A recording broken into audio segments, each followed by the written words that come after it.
ketemu lagi di Ajib ASN Jabar ikut bicara akan membahas sesuatu yang fenomenal, luar biasa sakti. Sekarang ini kan lagi gegap gempita nih, bannernya besar-besar, baligo dipasang di mana-mana tentang pemecahan rekor. Ingin mencoba bahwa kita mampu 12.000 orang dalam waktu 2 hari. Sehari 6.000, kalau 2 hari jadi 12.000 di assessment oleh 20 asesor. Karena pakai teknologi informasi dan komunikasi. Maksudnya yang dulunya ada jam kerja, sekarang jadi gak ada jam kerja. 24 jam.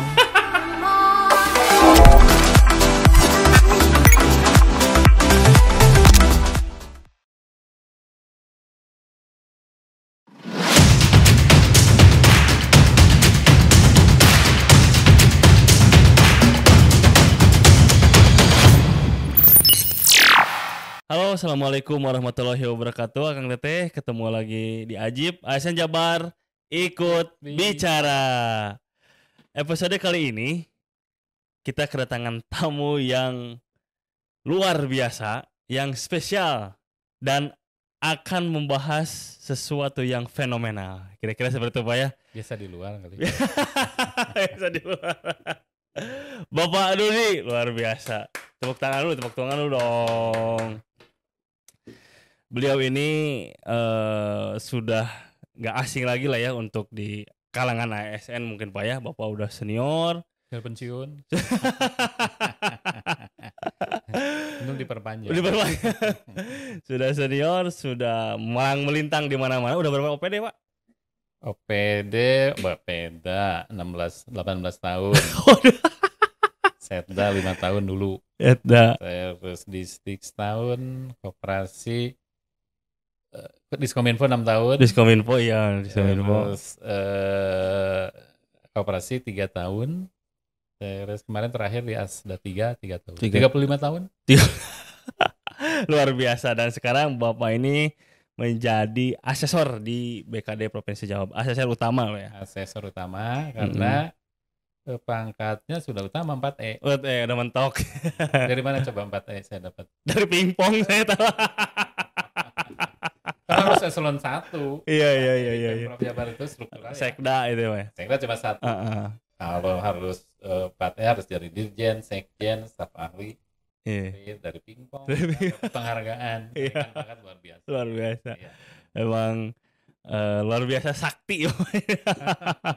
Sekarang walaupun masih senior tapi masih sudah senior tapi masih berbakti lah ya, masih mencurahkan pikiran dan tenaganya untuk Pemprov Jabar, khususnya di asesor Pak ya. Ya, jadi, nah, apa tuh asesor tuh gimana Pak ininya? Asesor, jadi itu prinsipnya dari kita sudah mengikuti merit system.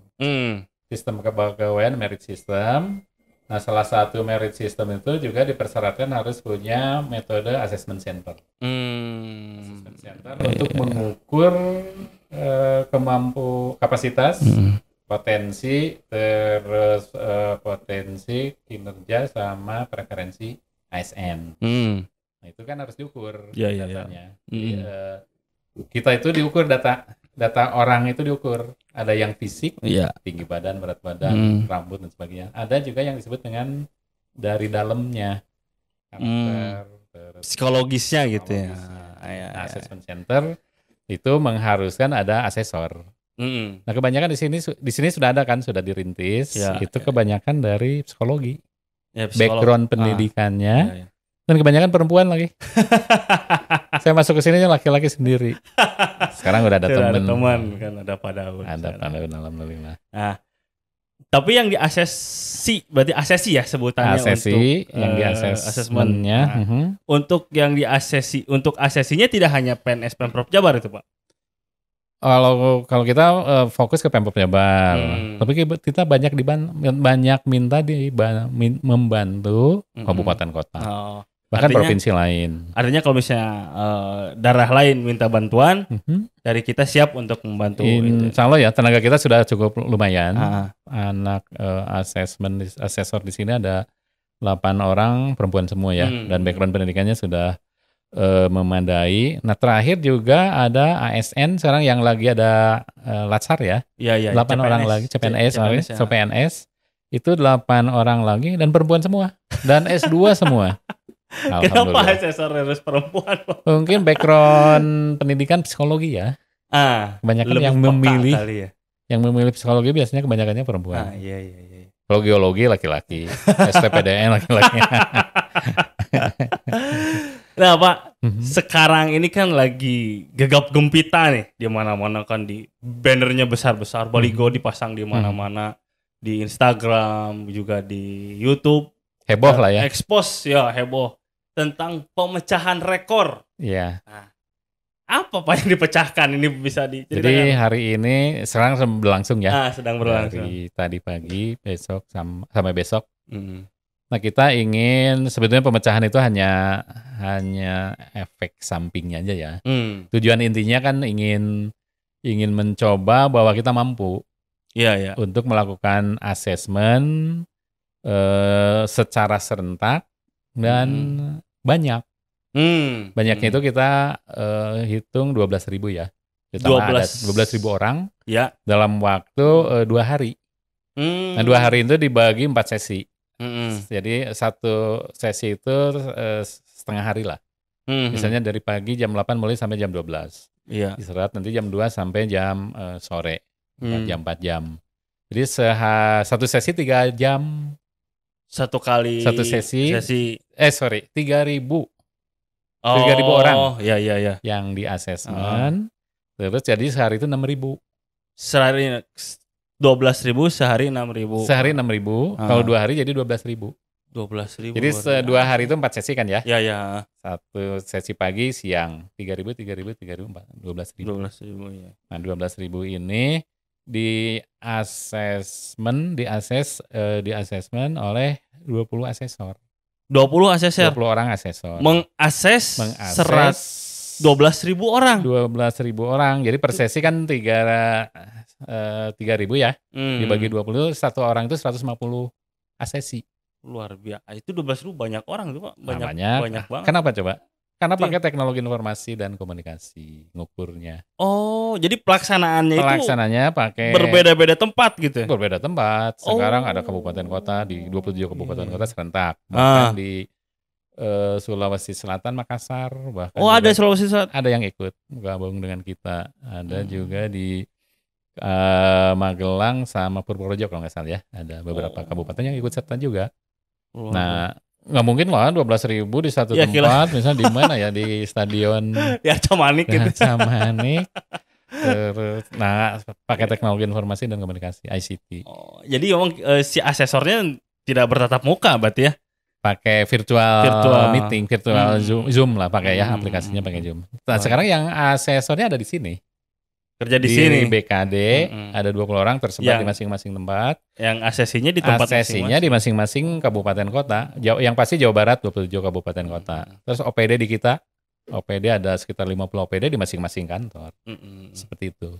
Jadi kalau misalnya kabupaten kota atau daerah lain gitu ya, Pemprov lain minta bantuan kita untuk mengakses, kita tidak usah datang ke sana dan yang minta bantuan tidak usah datang ke sini gitu Pak ya.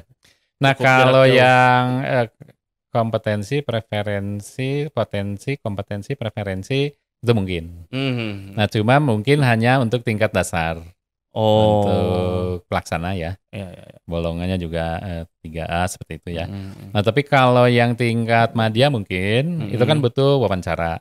Nah, kita juga butuh tatap muka supaya lebih afdol ya. Terus juga ada kegiatan simulasi.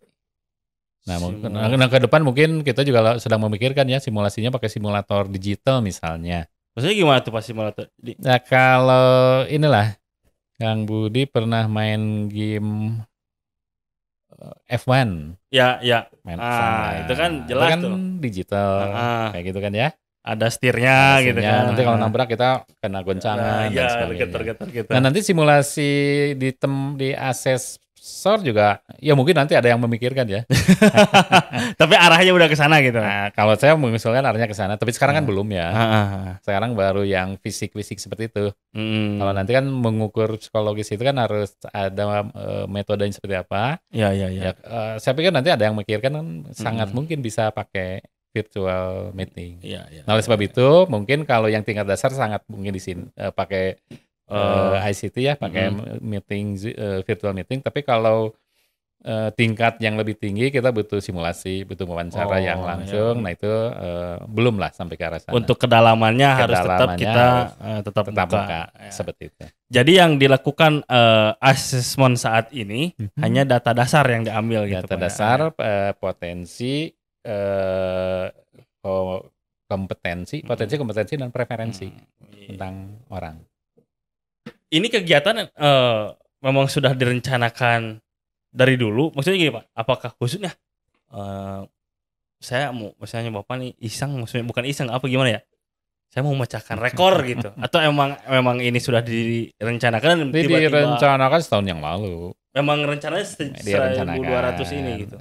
12.000 ini. Nah, direncanakan setahun yang lalu, tapi tahun kemarin juga ada hambatan ya, baru alhamdulillah tahun ini bisa kita laksanakan ya dengan berbagai pertimbangan. Nah yang paling penting kita juga kolaborasi ya, karena kita nggak mungkin pemerintah nggak mungkin lah menyelesaikan seluruh persoalan sendiri. Harus kolaborasi ya. Kalau teori Pak Gubernur heksagonal itu ya, A, B. Pentahelix, sorry. 5 pilar. Pentahelix. A, B, C, G, M. Akademisi, bisnis, community, government, dan media. Nah pemerintah itu, ya pemerintah ke depan itu kenapa harus banyak orang?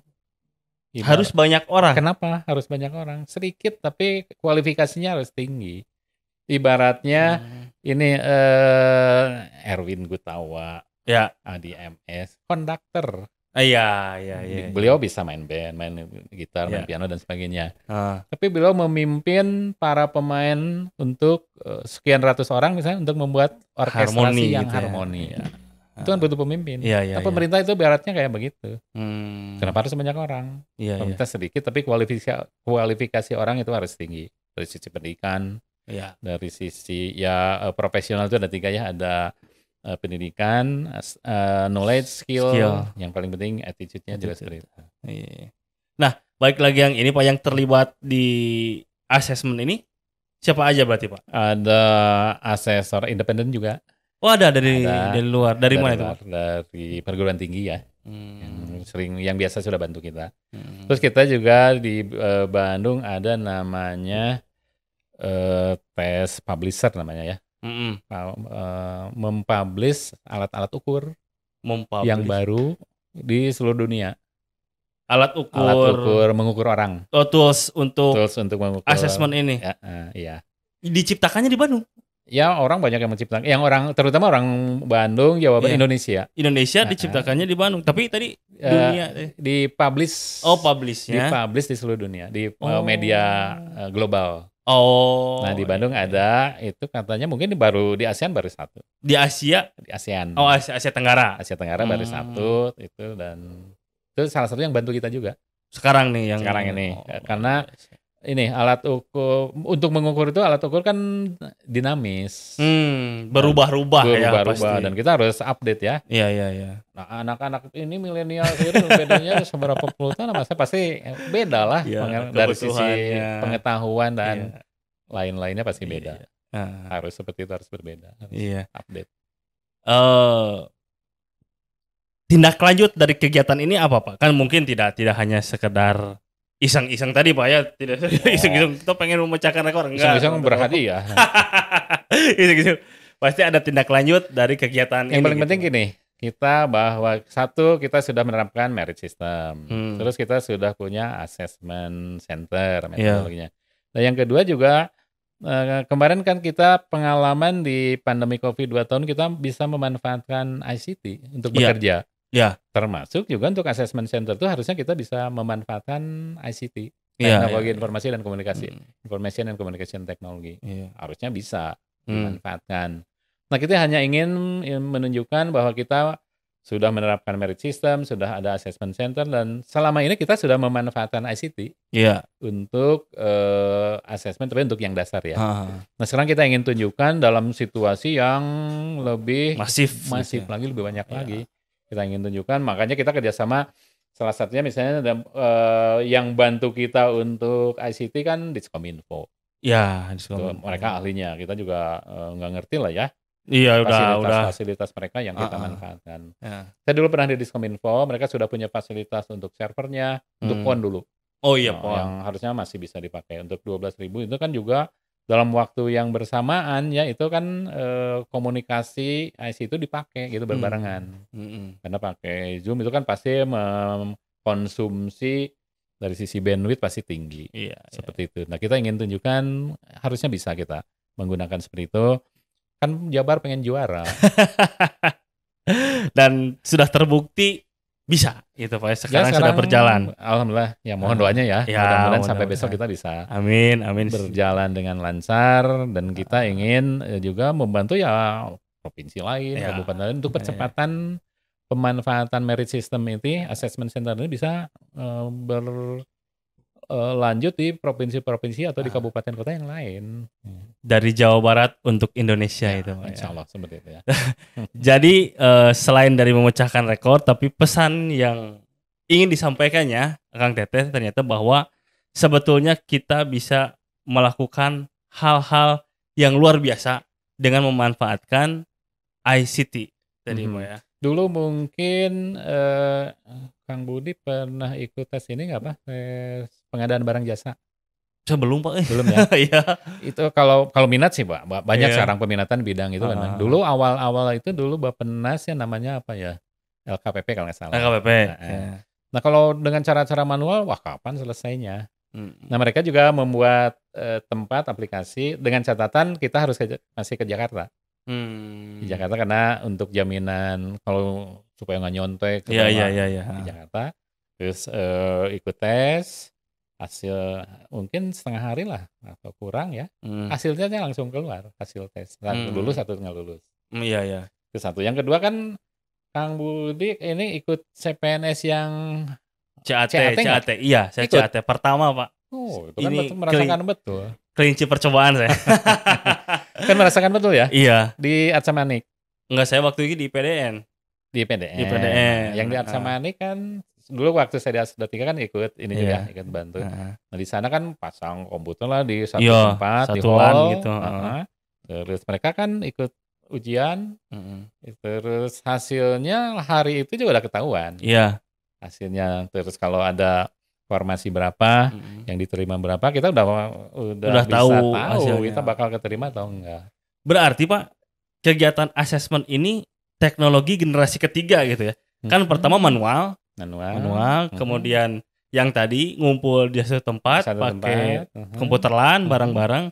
Sekarang udah jarak jauh gitu kan. Jarak jauh, walaupun tetap ya masih ada pengawasnya juga. Tapi terjamin itu ya, nggak ada kecurangan. Ya, gitu. Harus dijamin seperti itu. Kita udah antisipasi ya untuk menjaga kecurangan seperti itu. Itu berarti poin kedua, pemerintah kita ini khususnya di Pemprov Jabar Pak ya udah bergerak jauh sebenarnya gitu kan, bisa melakukan yang luar biasa, udah masuk ke pelayanan generasi ketiga. Ya, sekarang udah ya saya udah nge-update ya, sekarang ada Metaverse. Ada. Nah, mungkin nanti simulasinya pakai Metaverse misalnya. Itu bisa. Kan kemarin ada yang usulkan nanti ibadah haji pakai Metaverse. Waduh, kontroversi kan ya kan gitu. Itu kan simulasi gerak ya. Simulasi mengukur pikiran misalnya seperti itu. Ya, teknologi sudah seperti itu ya. Dan kita harus manfaatkan untuk kemaslahatan, untuk membantu tugas-tugas pelayanan seperti itu, untuk kecepatan pelayanan dan sebagainya. Tentu ada pengaruhnya kan ya. Nanti ada sebagian pekerjaan yang dikerjakan oleh mesin dan robot. Itu apa? Artificial intelligence. Intelligence. Mungkin kita merasakan pelayanan jalan tol. Ya. Dulu kita bayar tol, ambil tiket, bayar tol ada orang. Sonsenya mana? Coba dulu banget. Pakai iklannya. Tiba-tiba nggak ada orang. Iya. Ada orang masih pakai handphone lah katanya Pak. Nanti pakai sensor. Mobil kita udah terdeteksi nomor berapa, tinggal bayar aja masuk ke tagihan kita. Udah seperti itu. Dan tentunya ke depan pelayanan pemerintah juga harus seperti itu. Kalau pemerintah tidak memberikan kecepatan pelayanan, kita bisa kalah bersaing. Ada orang bisa memberikan kecepatan pelayanan. Seperti itu. Dan ya beberapa referensi yang pernah saya baca, pemerintah juga bisa ambruk. Iya, jelas. Kalau nggak kayak misalnya orang itu akhirnya kalau pemerintah nggak menyesuaikan, berpikir buat apa ada pemerintah gitu kan. Ya kayak merek nggak apa-apa ya. Gojek gitu kan. Ya. Pasti di sini makanannya makanan GoFood. GoFood. Ya. Gojek itu kan di dalamnya kalau kita analisis, kita urai, itu di dalamnya kan ada tugas-tugas pemerintah juga. Memberikan kecepatan pelayanan transportasi. Iya. Kecepatan, keamanan. Kan kita nggak tahu tiba-tiba dengan orang yang kita kasih orang uang untuk memberikan pelayanan, kita nggak tahu siapa itu kan. Itu kan model membangun kepercayaan di antara pakai ICT. Terus juga menjauhkan dari kegiatan pelayanan transaksional itu kan, kita kan nggak bertatapan langsung gitu ya, itu luar biasa memang. Jadi poin ketiga untuk para ASN muda apalagi nih, pesan dari senior kita ini, mohon izin Pak, bahwa kita harus tetap beradaptasi dengan perkembangan zaman dan memanfaatkan teknologi itu untuk pelayanan pemerintahan yang sekarang kan Pak Kaban juga ya. Suka beberapa bahan paparan itu ada yang disebut dengan VUCA. VUCA itu ya, VUCA. Nah, saya suka nambahkan penyebab VUCA itu apa sebetulnya? Ketidakpastian Pak. Dulu kan. Penyebab ketidakpastian apa? Hektik apa ya? ICT ini nih yang menyebabkan kita berubah ini. Disrupsi teknologi ya. Salah satu yang paling besar menurut saya pengaruhnya itu teknologi informasi dan komunikasi. Ada dua teknologi. Teknologi informasi dan teknologi komunikasi. Ini alat-alat ini sekarang makin lama makin kecil, kapasitasnya makin gede. Dulu tuh komputer tuh segede-gede ini aja. Saya ngalamin dulu Puslahta. Komputer gede-gede. Ada mikrokomputer, superkomputer, ada mini komputer, ada PC. Sekarang kan ini alatnya udah kayak begini. Udah chip ya, microchip. Terus sekarang kita berfoto berlima di sini, kita sebar ke seluruh dunia, sekian detik itu nyampe. Itu teknologi komunikasi. Karena ada WiFi lah, karena ada, saya ngomong dikit teknis ya nggak apa-apa. Iya, nggak apa-apa. Ada fiber optik dan sebagainya. Itu yang menyebabkan VUCA lah, bahasa Sundanya puca.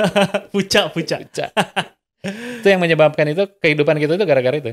Sekarang yang disebut globalisasi apa? Fenomena iya. Global tuh dunia yang sedemikian gedenya jadi kecil. Karena pertukaran informasi antar benua itu hanya detik. Jadilah globalisasi. Borderless itu ya. Borderless dan sebagainya. ICT itu gara-gara. Yang paling mempengaruhi kehidupan kita itu teknologi informasi komunikasi. Iya itu. Ya, hidup kita 24 jam sekarang. Dulu zaman Pak Aher, zaman Pak RK, saya itu telepon itu di dekat bantal. Tengah malam cek ini ada agenda besok apa. Barangkali kalau ada yang harus mewakili dan sebagainya kayak begitu. Nah ini juga jadi panjang ngobrolnya Pak nih, tapi gak apa-apa lah sedikit kita bahas ya. Boleh kan 2 jam juga boleh sih. Flexible time, flexible working arrangement itu jadinya flexible time. Maksudnya yang dulunya ada jam kerja sekarang jadi gak ada jam kerja. 24 jam. Tantangannya kayak begitu. Kan kita sekarang teknologi udah canggih. Saya kalau males ya kalau di telepon nggak jawabnya lama, responnya di WA jawab. Teknologi sudah canggih, tinggal perilaku kitanya kan. Ya kalau kita sudah memanfaatkan ini resikonya kayak begitu. Iya. 24 jam. Kerja bisa di rumah. Iya bisa di rumah. Ngapain lagi di sini? Jangan di mana aja gitu Pak, bukan hanya di rumah. Bisa sambil wisata, bisa sambil beli, bisa sambil. Iya. Saya pernah baca di bukunya, penulisnya siapa ya? Ini pokoknya judulnya itu Psychology of Money. Psikologi uang. Of money, ya psikologi uang. Jadi kata si penulis itu, kalau misalnya pekerjaan zaman dulu ya, berarti revolusi industri 1.0, 2.0, 3.0 ya, yang mesin itu. Yes, ya. Kalau misalnya Anda bekerja di perakit mobil contohnya. Nah, assembling mobil. Dari jam 8 sampai jam 4. Untuk melepaskan kegiatan itu ya udah Anda melepas dari jalur perakitan, selesai berarti pekerjaan. Nah, sedangkan di zaman sekarang ketika pekerjaan itu bergeser dari sifatnya fisik ke pengambilan keputusan, pekerjaan Anda itu 24 jam. Dan itu ternyata itu di buku ditulis tahun berapa, kejadian sekarang gitu, Pak. Iya kan, mau tidur juga kepikiran gitu. Mau lagi makan konsekuensinya seperti itu. Nah, itu kita. Dan juga ada yang disebut dengan konvergensi. Konvergensi. Ya, konvergen. Konvergen itu menuju ke satu titik. Menjurus ke satu titik. Kalau divergen kan nyebar. Iya. Kalau menjurus ke satu titik. Gara-gara ICT. Kalau dulu tuh ini tugas pemerintah seperti rel kereta api. Iya. Ini tugasnya korporasi, company, jadi jalan masing-masing gitu ini ya. Jalan LSM non NGO misalnya. Jalan masing-masing. Sekarang siapapun bisa melakukan apa? Iya. Ya. Sekarang saya pakai ini, terus saya nerima telepon. Saya udah nggak jelas lagi ini tugas pemerintahan, tugas bisnis, tugas rumah, tugas ya. Udah kecampur. Sekarang udah nggak ada lagi telepon bukan telepon rumah gitu ya, telepon kabel gitu. Dulu ada fake, ada apa. Sekarang dengan satu ini kan. Iya. Dan udah nggak jelas lagi. Bayar telepon. Kalau dulu kan itu urusan kantor rumah dipisah kan. Nggak boleh pakai telepon. Iya. Sekarang kan pulsanya sama. Udah nggak jelas sekarang kan. Iya, jadi beruntung kita punya wifi misalnya gitu. Iya. Kalau ya ICT juga. Iya. Kalau nggak kebayang nggak harus bayar berapa kita telepon ke Amerika, ke antar benua, kirim foto dan sebagainya. Pesan selanjutnya dari senior kita, Kang Tete, berarti kita harus siap dengan konsekuensi itu gitu Pak ya. Ya teknologi nggak nunggu kita siap. Memaksa untuk itu. Ya kita harus belajar, harus menyesuaikan dengan situasi seperti ini. Dengan cara apa? Dengan belajar. Nggak ada pilihan lain, kita harus beradaptasi. Belajar dan belajar ya harus sampai ke masuk ke liang lahat juga kita harus belajar. Saya teringat yang dikatakan Bung Karno Pak. Jadi barang siapa yang melawan arus sejarah, maka dia akan tergilas oleh sejarah itu sendiri. Saya dulu nggak paham, ternyata ya sekarang saatnya. Sekarang kerasa ya kejadian. Iya, sekarang saatnya. Saya kan dulu itu sosokan apa ya? Sosokan senior arus lah gitu ya. Ngapain main TikTok alay gitu kan, dulu zaman fenomena awal-awal TikTok tuh. Tahu-taunya sekarang kita butuh gitu Pak. Untuk bekerja ya, untuk bekerja. Informasi tidak hanya untuk macam. main-main. Tidak hanya main-main. Kalau saya udah nggak ngikutin TikTok. Saya terakhir tuh Instagramnya udah berhenti, capek. Tapi biasanya untuk naruh foto ya. Itu untuk naruh foto yang biasanya ditaruh di sini susah, kalau hilang apa. Kalau di Instagram kan kalau yang penting kita bisa mengikuti informasinya itu. Pak, mungkin ada pesan terakhir atau ucapan apalah terkait dengan pemecahan rekor ini, Pak? Ya, pemecahan rekor bukan untuk gaya-gayaan ya. Kita hanya ingin menunjukkan satu visi, mewujudkan visi Pak Gubernur. Jadi kita bekerja, pemerintah nggak bisa sendiri, harus kolaborasi. Di antara kita ada perguruan tinggi yang bantu, ada ABCGM, akademisi, bisnis juga, ada komunitas, government dan media. Itu di mana-mana negara yang maju itu negara yang kolaborasinya kuat di antara 5 pilar tadi. Itu satu. Yang kedua, kolaborasi inovasi. Inovasi zaman sekarang ya harus pakai IT ya. Harus pakai banyak ya inovasi sekarang ya pemanfaatan IT untuk kecepatan pelayanan. Jadi kalau kita mau cepat pelayanan zaman sekarang nggak mungkin tanpa IT. Iya. Ngurus pegawai Jawa Barat 36.000. Pakai manual nggak mungkin. Kapan selesainya? Nggak akan selesai seperti itu. Nah termasuk juga di assessment center juga kan proses pengelolaan SDM untuk kecepatan pelayanan, jadi merit system itu pada intinya nanti akan memetakan kita SDM orang per orang itu di namanya box talent.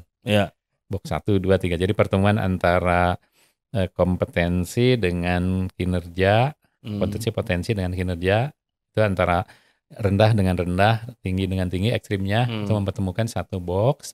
Nah box itu dipakai untuk membuat keputusan. Jadi informasi kan. Informasi untuk preferensi misalnya, sebetulnya SDM ini orang ini bakatnya di tukang bicara, tukang apa, harusnya di mana tempatnya. Karena tuntutan pekerjaan seperti itu. Terus, nah box itu kalau boxnya rendah gitu, nah ini tanggung jawab kita untuk ditingkatkan kapasitasnya. Jadi data, informasi itu untuk keputusan. Seperti itu. Nah alat ini dipakai untuk seperti itu. Nah jadi untuk rekan-rekan, terutama ASN ya, yang muda-muda ya kita nggak bisa lagi menghindari perkembangan ICT, terutama untuk membantu pekerjaan kita, untuk membantu pekerjaan kita, untuk mengembangkan karir, dan karir ke depan juga sangat dipengaruhi oleh kapasitas kita terutama dengan pendidikan. Jangan berhenti untuk pendidikan, tidak harus formal. Kita ikut berbagai kursus dan sebagainya, itu sangat penting. Banyak pilihan sekarang kita. Banyak wadahnya gitu Pak. Banyak wadahnya. Luar biasa Kang Teteh, saya paling senang nih ngobrol sama senior itu kan, jadi banyak insight gitu, banyak petuah yang kita dapat. Dan waktunya memang tidak akan habis-habis nih kalau ngomong sama Pak Dudi, luar biasa. Kita harus agendakan lagi kayaknya ya. Boleh, sama siap. Kang Adam ya, kita bicara yang lebih luas gitu, pas spektrumnya, cakupannya lebih luas. Ya untuk luas dan dalam. Mungkin nanti berseri ya. Nah, bisa kita bikin program berseri Pak ya. Bagus. Oke, Kang Teteh. Ketemu lagi nanti di episode selanjutnya. Jangan lupa subscribe, like, komen, sosmed BKD. Dan kita masuk bulan Agustus. Saya ucapkan selamat selamat ulang tahun, bukan ya? Oh iya, selamat ulang tahun buat Ajib. Buat negara Republik Indonesia dong. Bye.